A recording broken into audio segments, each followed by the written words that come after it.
haq liyudhhirahu 'ala dini kullih wa kafaa billahi shahidan. Asyhadu an la ilaha illallah wa asyhadu anna Muhammadan abduhu wa rasuluh la nabiyya ba'da. Kahatur Bapak dari unsur pemerintah, wakili Bapak Sekda Pak Dimana, oke, Pak Kiai Haji Sirajul Munir, terus dari perwakilan Chevron. Mohon maaf yang sebesar-besarnya bahwa dalam kesempatan ini dari seluruh undangan yang kami sebarkan sebanyak 35 perusahaan, memang hanya beberapa yang hadir. Sejauh kami konfirmasi kemarin, mengkonfirmasi kepada kami akan menghadiri, tapi pada saat ini tampaknya tidak ada. Ini sangat kami sayangkan bahwa sebetulnya ini dalam konteks kepentingan banyak pihak, bukan saja kepentingan dari kami sendiri, tapi juga kepentingan dari perusahaan itu sendiri. Karena kami akan membuat semacam laporan bagaimana track record perusahaan-perusahaan yang memang memilih hak terkait. Kami tidak berpretensi untuk menjadi semacam yang melakukan semacam hal negatif atau destruktif, tetapi kami ingin mendorong semua stakeholder di Garut ini, baik itu pemerintah maupun swasta, untuk sama-sama bersama masyarakat dan daerah dalam konteks melakukan transformasi yang ada di masyarakat Garut. Bapak hadirin sekalian, Allah akan menghadiri. Bahkan sebetulnya kami ingin, sebelum petinggi-petinggi itu dari Jakarta datang ke sini dan juga dari korporasi yang lain, kami ingin bahwa korporasi atau pihak swasta, perusahaan yang ada di Garut itu sendiri memiliki perhatian yang lebih besar. Jadi kami hanya sebagai fasilitator. Di sini hanya sebagai fasilitator, mitra dari bapak-bapak sekalian. Latar belakang dari munculnya PEKA adalah pertama, maraknya gerakan-gerakan yang cenderung destruktif dalam bentuk pemerintah untuk lebih serius memikirkan persoalan dasar. Yang besar bahwa solusi untuk mengatasi banyaknya persoalan yang terjadi di Garut adalah adanya alokasi anggaran dari pemerintah dalam konteks persoalan-persoalan yang ada di masyarakat, baik itu LSM maupun lahir di Garut 6 Agustus 1998, pekerjaan sebagai ustadz mubalik aktif di berbagai organisasi, diantaranya 1998 sampai 2001 wakil ketua DPD KMPI. Selanjutnya ini ketua majelis pertimbangan yang kedua, Pak Haji Pun Bunyamin, ini bisa menjadi Pak. Beliau adalah salah satu pengurus pondok pesantren Ngejahan di Bayangkara juga. Beliau ajakan dari Pak Kiai Haji Sirajul Munir untuk berperan aktif adalah salah satu konsultan di beberapa proyek yang ada di Garut, terutama proyek infrastruktur. Seperti tadi kami ungkapkan bahwa ada satu keprihatinan di mana sekarang ini konteks pembangunan di Garut masih jauh dari harapan. Tapi kemudian ini pemerintah menjadi satunya tempat dalam perseroan terbatas, perusahaan wajib mengalokasikan 2% dari kepentingan untuk lingkungannya.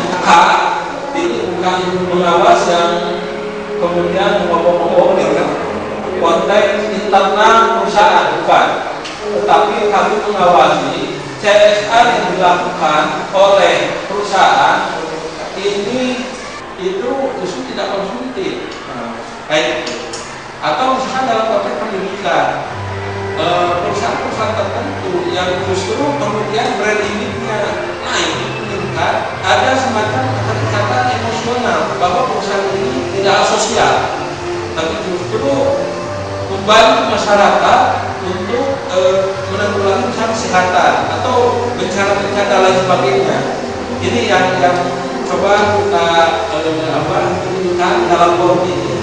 Salah satu tujuannya adalah yang kami harapkan ada trust, karena kecenderungan kami bahwa ini memang agak kurang, trustnya kurang ada antara pihak LSM dengan pemerintah dan pemerintah. Kami mencoba untuk Bapak Ibu sekalian, mungkin sebagai pengantar nanti akan disampaikan oleh selanjutnya oleh Pak Kiai dan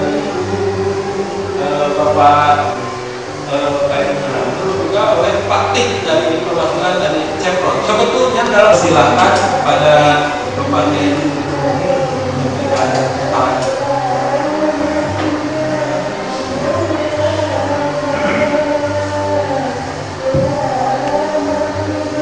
Assalamualaikum warahmatullahi wabarakatuh. Pada kesempatan kali ini dengan ucapan jazakumullah khairan. Mudah-mudahan Allah membalas kebaikan Bapak Ibu sekalian. Sebelum saya memberikan apa yang dapat saya sampaikan kepada di forum ini, mohon maaf, jangan kaget manakala tadi Pak Asep Gunawan membacakan profil saya. Ini sangat banyak sekali profil saya ada di sini. Apakah tingkat nasional, provinsi maupun tingkat kabupaten Garut, termasuk sebagai pembina dari berbagai LSM yang ada di Kabupaten Garut. Tapi yang lebih fokus di organisasi adalah di Jamiah Nahdlatul Ulama sebagai wakil Rois Sugih. Jamiah Ulama itu fokus saya di sana. Setiap hari saya sebagai pemimpin pesantren Subul Salam, Desa Panembong, Kecamatan Bayoko, dan alhamdulillah sudah mendapatkan jasa dari Chevron. Walaupun tidak pakai proposal. Nah itu harusnya begitu. Korporasi begitu, tidak perlu menunggu proposal dari masyarakat. Asal tahu sasarannya. Itu harusnya gitu kan. Kadang-kadang bikin proposal, yang kadang-kadang nunggu-nunggu nggak dikasih gitu. Proposal. Justru saja yang tidak pakai proposal bisa dikasih. Terima kasih kepada Chevron. Kehadiran pekan CSA yang sebagaimana tadi disampaikan oleh Ketua Pekan CSA di korporasi ini, apakah milik pemerintah maupun swasta, ini masih tanda tanya besar. Kemana sih orientasi pekan CSA ini? Apakah sama dengan lembaga sosial masyarakat yang lainnya? Mohon maaf, kami tidak menafikan mayoritas kadang-kadang dia cuma meminta uang ke perusahaan, meras, menakut-nakuti dan sebagainya. Itu. Ini tidak menutup kemungkinan mungkin di bapak-bapak yang hadir juga, apalagi yang tidak hadir, ada ketakutan seperti itu. Mau dibawa kemana korporasi ini oleh PT CSA ini? Ini sebuah tanda tanya besar. Maka kami perlu klarifikasi di sini. Kami tidak semacam yang dibayangkan oleh para pelaku korporasi ini. Sebagaimana tadi sudah disampaikan sebetulnya. Dan kami sadar, kok kenapa tidak hadir? Mungkin takut. Ya. Dan terima kasih sekali kepada yang sudah hadir. Berarti bapak-bapak besar ibu ya sudah mengerti apa CSA dan bagaimana telah dilaksanakan oleh bapak ibu sebagai perwakilan atau yang perwakilan dari korporasi ini untuk melaksanakan CSA itu sendiri. Walaupun belum terkoordinir dengan baik oleh pihak pemerintah Kabupaten ini juga merupakan sebuah masukan pemerintah daerah Kabupaten Garut.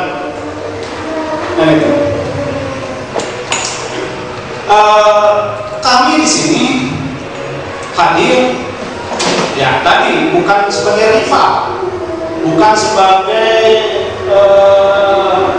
preman-preman yang ingin memeras sehingga timbul sebuah jasa preman atau apa namanya jatah preman, boleh dikatakan istilah orang japrem terhadap operasi. Tidak, kami ingin menghindari hal tersebut, tidak boleh melakukan itu. Tapi kami ingin berposisi dengan korporasi dan pemerintah di sini adalah sebagai mitra untuk bagaimana membangun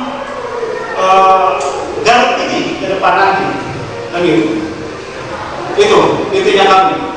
Maka tadi sudah sampaikan sebagai fasilitator, sebagai pendamping, sebagai pengawas kita sudah disampaikan bukan mengawasi langsung secara detail di perusahaan itu secara internal, tapi bagaimana pengawasan kami yang akan lakukan adalah pelaksanaan CSR itu sendiri di lapangan. Apakah sudah tepat sasaran, apakah sudah terkoordinasikan, jangan-jangan tukang kiri oleh korporat yang satu dikasih ke lokasi ini dan korporat yang lain dikasih yang ini. Dari ADD juga ini terjadi. Dari anggaran dana desa sendiri, oleh karena itu juga jangan sampai begitu kan. Ini CSR berperan di situ, gitu kan? Nah itu kepada korporasi yang tidak hadir, mungkin mohon kepada media apa yang dilakukan oleh kami di sini, oleh forum di sini supaya diangkat, mereka supaya mengerti tujuan kita ini ke arah mana, bukan untuk memeras lagi, bukan untuk memeras korporasi, tapi ingin memfasilitasi kewajiban korporasi tentang CSR di tengah-tengah masyarakat. Ini harus lebih ditegaskan di media. Di samping kami juga ingin menyampaikan surat lagi nanti ke para pihak korporasi yang tidak hadir pada kesempatan hari ini.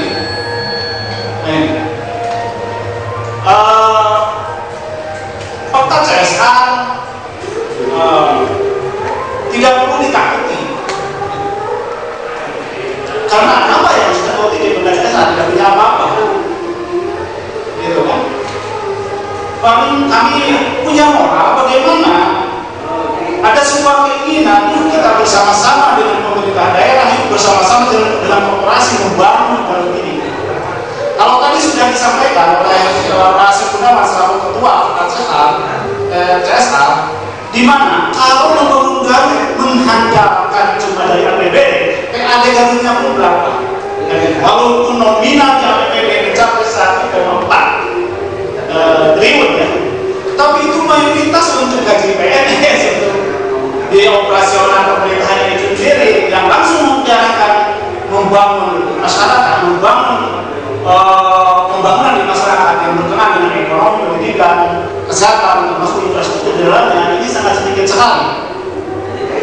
Sementara di sisi lain banyak para pihak, terutama dari pergerakan, selalu menyoroti bagaimana pemerintah Kabupaten Garut supaya berpihak ke masyarakat, peduli terhadap masyarakat. Akan tetapi anggarannya tidak mampu. Mungkin nanti Pak Jadi Muhammad menjelaskan itu.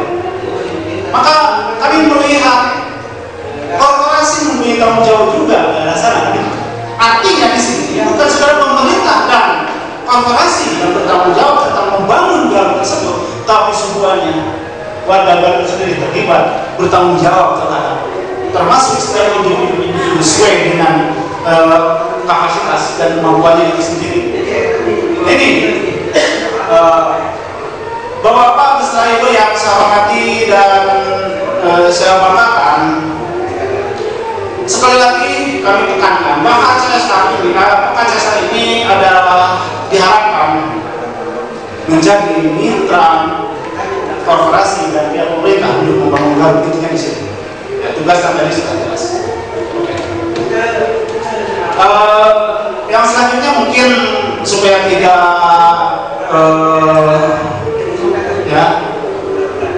menyita waktu, saya di sini punya tulisan dan sebagian mendapat terus terang. Ini hasil download ya, bisa maksudnya. Oh iya.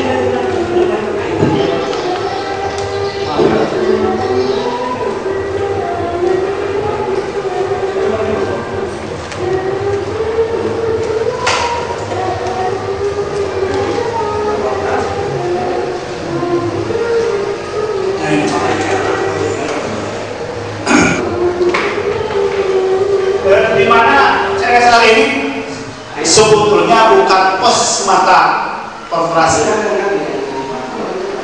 bukan sekadar pembiayaan korporasi atau perusahaan perseroan terbatas tersebut. Akan tetapi ini juga merupakan sebuah investasi sebetulnya. Bagaimana pola yang akan dibangun oleh korporasi ini tentang pelaksanaan CSR bisa jangka pendek, bisa juga jangka panjang. Maka menurut kami bahwa CSR ini bukan kos semata, tetapi merupakan investasi buat korporasi itu sendiri. Di sini penerapan corporate social responsibility atau CSR bukan sebagai kos semata, itu juga dijelaskan, dan juga bukan investasi jangka panjang, merupakan sebuah investasi jangka panjang. Bagi perusahaan yang bersangkutan, perusahaan semestinya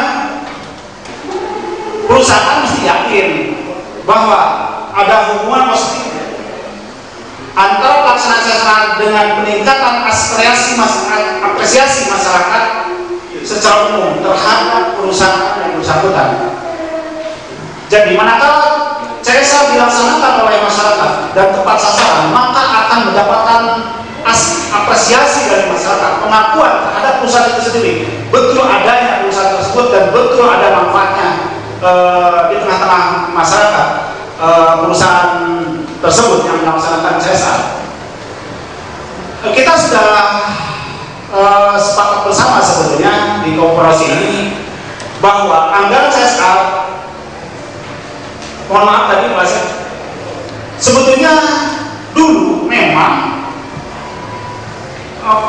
anggaran CSR ini diambil dari sekian persen dari laba bersih, dari keuntungan, gitu kan? Dulu. Akan tapi kalau sekarang beda. Mungkin ini udah sepakat semua persoalan terbatas. Jadi pemerintah di mana anggarannya diambil dari atau dianggarkan dalam rencana kerja dari anggaran rencana kerja dari biaya operasional korporasi itu sendiri. Ini paradigma berbeda dengan yang dulu diambil dari keuntungan. Kalau sekarang itu langsung diorientasikan pada waktu membuat rencana anggaran biaya operasional korporasi itu sendiri. Dan ini tidak boleh masuk ke kas negara, ke kas pemerintah, semacam pajak atau CSR dimasukkan ke APBD, tidak boleh. Ini tersendiri. Ini. Tapi kadang-kadang yang saya dengar di beberapa daerah ada juga yang begitu katanya kan. Nah, padahal tidak. Tidak semacam itu. Tidak boleh dimasukkan ke kas pemerintah, berupa pajak atau PAD, PAD lain lagi. Bagi hasil sekedar dari sektor ditarik ke pusat, dari pusat ngasih ke Kabupaten Garut semuanya, itu lain lagi. Tapi kalau saja ini kewajiban tersendiri. Akan tapi di tingkat pelaksananya harus betul-betul terkoordinasikan dengan pemerintah. Nah di sini. Maka kita bahas bersama bagaimana nanti sektor sudah kita menjalankan CSR ini ada koordinasi dengan pemerintah daerah dengan baik, atau bank mana, atau dari ini swalayan Asia supaya semuanya, atau dari Telkom, atau dari bank mana, sudahkah ada koordinasi dengan pemerintah di sini? Sementara kami melihat secara maksimal adanya koordinasi pelaksanaan CSR dari korporasi-korporasi yang ada di Gorontalo, kecuali mungkin kalau mohon maaf ada yang terselubung, mungkin mohon maaf Nah ini sebetulnya harus terbuka sekali supaya jangan sampai ada pertanyaan dari masyarakat, kan gitu. Supaya jangan ada pertanyaan-pertanyaan zoodomisme dari masyarakat itu sendiri. Yang selanjutnya, CSR merupakan komitmen perusahaan untuk mempertanggungjawabkan dampak operasionalnya dalam dimensi sosial, ekonomi, dan lingkungan, sehingga dirasakan dampak manfaat kepada masyarakat dan lingkungan hidupnya. Jelas. Perseroan atau korporasi yang melaksanakan CSR secara konsisten, maka akan menumbuh rasa penerimaan masyarakat terhadap kehadiran perusahaan itu sendiri. Nantinya akan memberi keuntungan ekonomi bisnis kepada perusahaan itu sendiri yang melaksanakan CSR tersebut. Jelas. Memang kalau sekarang masih mungkin ada beberapa korporasi menganggarkannya masih dari laba. Kadang-kadang labanya hanya minus kan gitu ya. Kadang-kadang bagaimana bisa? Sementara dipaksa harus melaksanakan CSR, maka cenderung pemikiran atau semacam mindsetnya rugi. Apalagi dibebani dengan kewajiban CSR kalau ngambil dari laba. Kan tapi sekarang kan tadi sudah sampaikan, CSR ini anggarannya dari biaya operasional yang dianggarkan dari perencanaan, dari awal perencanaan operasional korporasi itu sendiri sudah dianggarkan mau tahun ini mau berapa miliar, mau berapa ratus juta seumpamanya di korporasi ini akan melaksanakan CSR, akan memberikan CSR. Dalam arti ini dari biaya operasional, maka tidak ada istilah rugi nantinya kan gitu. Kalau mengeluarkan CSR, karena ini merupakan sebuah hal yang keharusan. Dan dampaknya tadi sudah dijelaskan akan berdampak positif di masyarakat, dan nanti akan efek juga atau akan ada refleksi keuntungan yang dirasakan oleh korporasi itu sendiri. Bapak beserta Ibu yang saya hormati dan saya banggakan, alhamdulillah sebetulnya pada akhir-akhir ini korporasi sudah mulai sadar. Berbagai korporasi sudah mulai sadar tentang pelaksanaan CSR dan sudah baik dan sudah terencana dengan baik, gitu kan? Termasuk sudah dirancang kapan akan dilaksanakan CSR oleh korporasi ini di wilayah mana dan sebagainya. Ini akan tapi tadi kembali tingkat pelaksanaannya masih kurang koordinasi dengan, jangankan dengan kami dari pihak swasta, dari pihak lembaga sosial masyarakat, dengan pemerintah pun masih saya bertanya. Nah, kecuali nanti Pak Edi Muhammad menjelaskan, adakah korporasi di Kabupaten Garut sudah melaksanakan koordinasi dengan baik tentang pelaksanaan CSR ini? Akan tapi Bapak-bapak beserta Ibu yang saya hormati dan sebagainya, di samping sudah banyak yang telah melaksanakan CSR dengan baik dan tepat sasaran, efisien dan efektif, dan sudah dirasakan oleh masyarakat, masih banyak sebetulnya korporasi yang belum melaksanakan CSR. Kalau saya mohon maaf, kalau jangan lihat Kiai Haji Setiamulinya, mungkin lihat pekanya, bicara lihat pekanya. Sementara kalau ada bahasa-bahasa yang agak tinggi, kan? Jangan-jangan yang tidak mengeluarkan CSR atau tidak melaksanakan CSR, jangan-jangan uang CSR terkeluarkan dan kembali ke karyawannya itu sendiri, jangan-jangan begitu. Ini timbul zoodomisme karena tidak ada transparan, tidak ada koordinasi dengan baik, kan gitu. Ini zoodomisme. Tapi mudah-mudahan tidak seperti itu.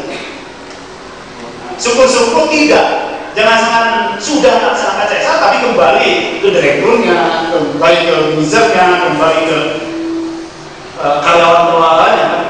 Itu tidak boleh, gitu kan? Ini CSR untuk masyarakat, itu. Nah, mohon maaf saya berkata begitu. Dari segi cara penyampaian dan peruntukannya, banyak perusahaan yang sudah baik. Dan bahkan sangat integratif, sehingga